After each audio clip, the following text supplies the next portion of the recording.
a phenomenological exploration of the lived experiences of mature students with mental ill health, studying for an undergraduate higher education degree.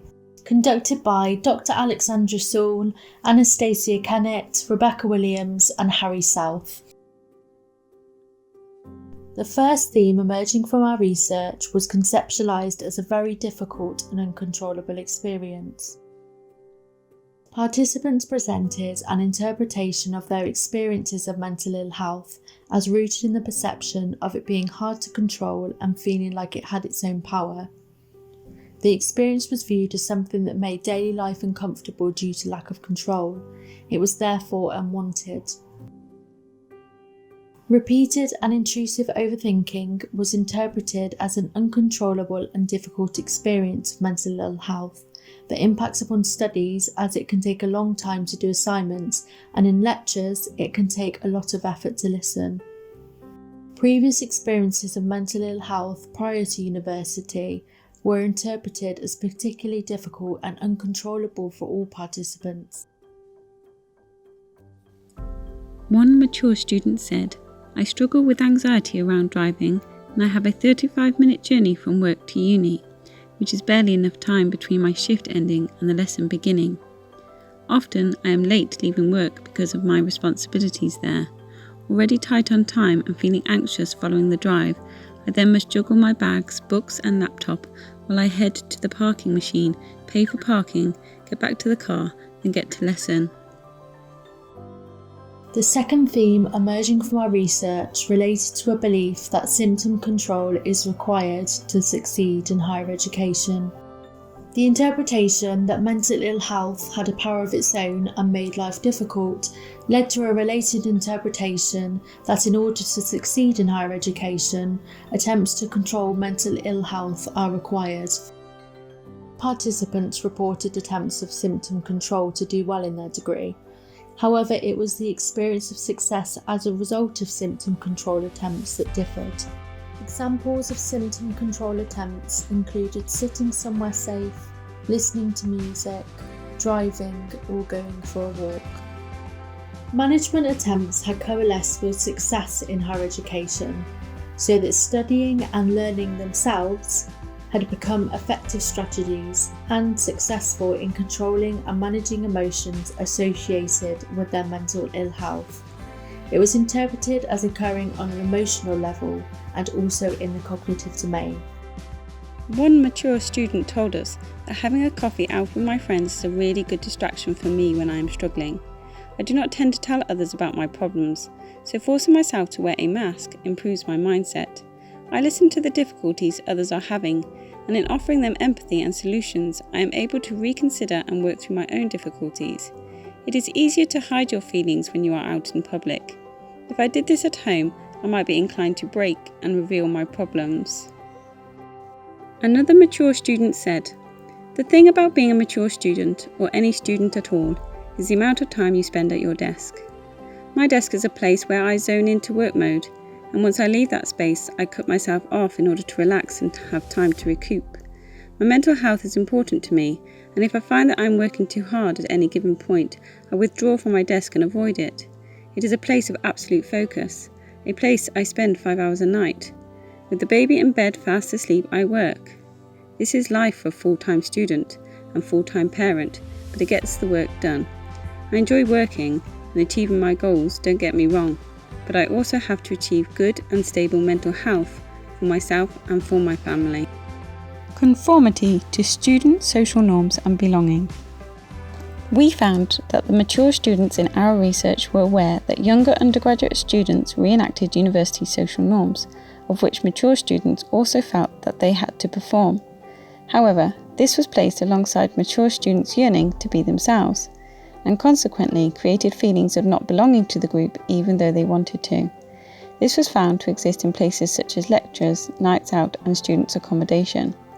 The pressures of these internal interactions added to the intensity of mature students' mental health. One student said, "I didn't read a lot when I was a child, and it's something I encourage my own to do. We read together out loud to develop their learning. Literacy is a fundamental component of academia. Any educational institution you visit will have an abundance of books.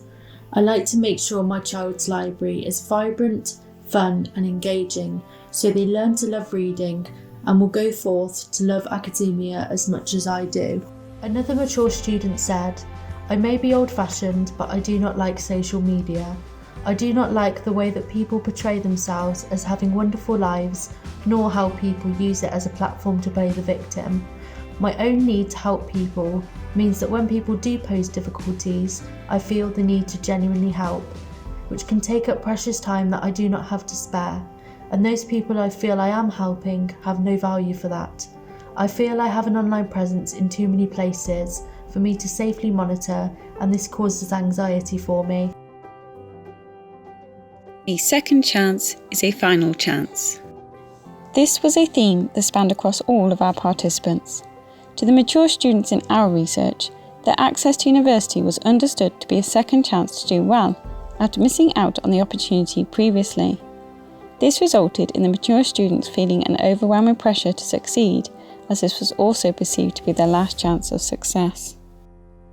One student said that university is a chance to develop academically and improve personal well-being, whereas another mature student says that university is a chance to pursue a career that aligns with their hobby and hopes to make their parents proud. Another mature student says that university is a last opportunity for them to provide their family with financial security.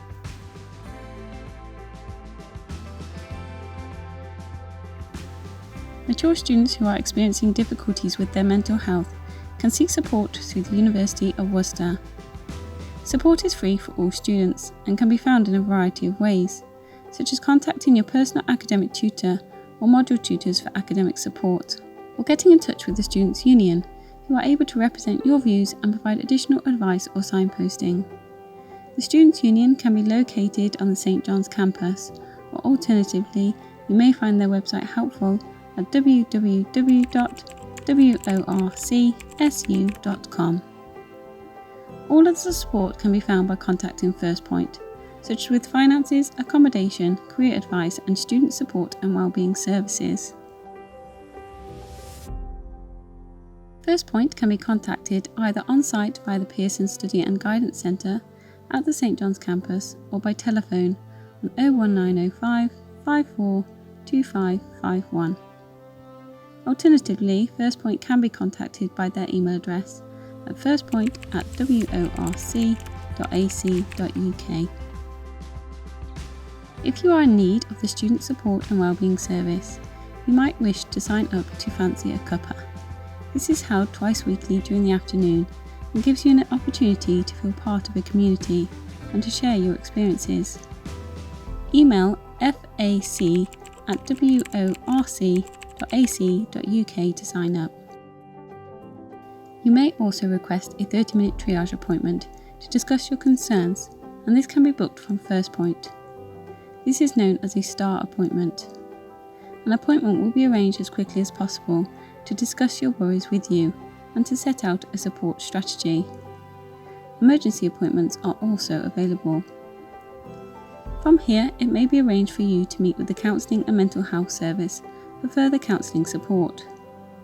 The Counselling and Mental Health Service can be contacted directly through their email address at cmh@worc.ac.uk or by telephone on 01905 542832. The University of Worcester are here to support you with any concerns you may have, so please do get in touch.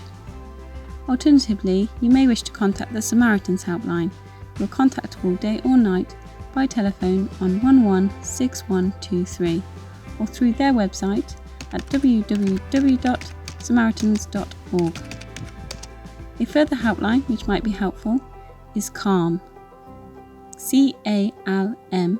CALM can be contacted during the evening until midnight using the telephone on 0800 585858 or through their website at www.thecalmzone.net. However, if you are experiencing an emergency with your mental health, please contact the emergency services on 999 or a medical professional. Thank you to all those that have made this project possible. Thank you to the University of Worcester and their Counselling and Mental Health Service, including Claire Nields, the Counselling and Mental Health Service Manager. Thank you to the Student Union, and above all, thank you to Dr. Alexandra Sewell and to all the participants who have taken part in this project.